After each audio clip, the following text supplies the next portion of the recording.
نحمدہ و نصلی علی رسولہ الکریم۔ برادران اسلام، سیدنا حضرت ابن عباس کا فتویٰ ایک مجلس کی 3 طلاقیں 1 طلاق رجعی ہے۔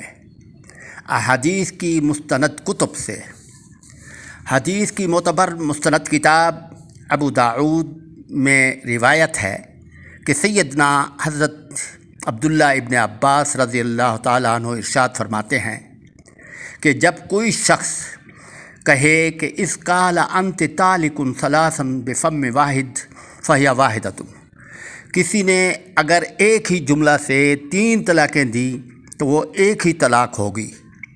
صحیح روایت میں امام محدث فقیہ حضرت طاؤس رحمۃ اللہ علیہ سے مروی ہے، واللہ ما کان ابن عباس یجعلها الا واحدۃ، اللہ کی قسم حضرت عبداللہ ابن عباس اسے ایک ہی طلاق شمار کرتے ہیں۔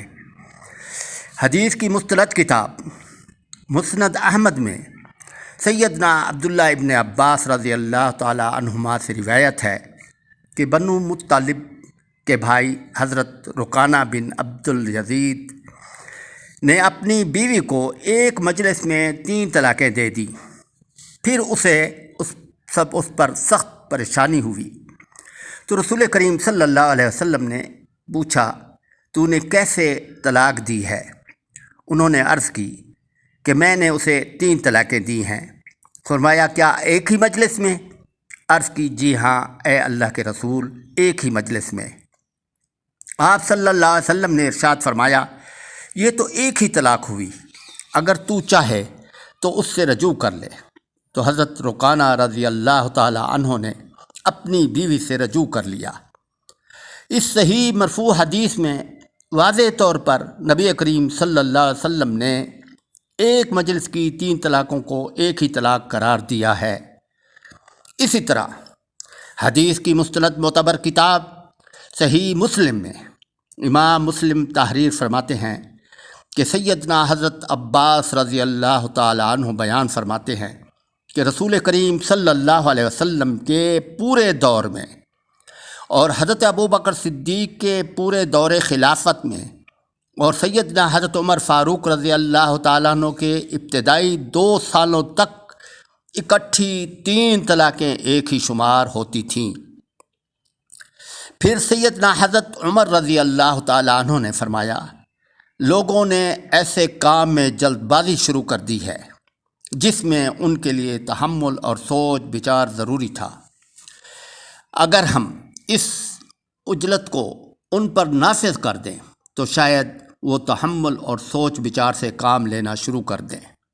یہ آپ کا سیاسی فیصلہ تھا، لوگوں کو سرزنش اور خوف دلانے کے لیے تھا، جبکہ صحیح مرفوع حدیث سے رسول اللہ صلی اللہ علیہ وسلم کا فرمان واضح ہے کہ سن 15 ہجری تک صحابہ کرام کے مابین اس مسئلہ میں کوئی اختلاف نہ تھا، ایک مجلس کی 3 طلاقیں ایک ہی طلاق شمار ہوتی تھی۔ سیدنا حضرت عمر رضی اللہ تعالیٰ عنہ کا یہ فیصلہ صرف تعزیر و تعدیب کے لیے تھا تاکہ لوگ اس مبغوض فعل سے رک جائیں۔ آپ نے بعد میں رجوع فرما لیا تھا۔ عمل کے اعتبار سے رسول اللہ صلی اللہ علیہ وسلم سے ثابت صحیح مرفوع حدیث پر عمل واجب ہے۔ یاد رہے کہ سیدنا ابن عباس رضی اللہ تعالیٰ عنہ کے متعلق رسول اللہ صلی اللہ علیہ وسلم نے تفقہ فی الدین کی خصوصی دعا فرمائی تھی۔ تفصیل کے لیے بندہ کی کتاب اسلامی نظریاتی کونسل اور طلاق ثلاثہ گوگل میں ملاحظہ فرمائیں۔ وآخر الدعوانا ان الحمد للہ رب العالمین۔ بندہ کی ویڈیو سبسکرائب فرما کر اور دوست و احباب کو بھیج کر ثواب دارین حاصل کریں۔ شکریہ۔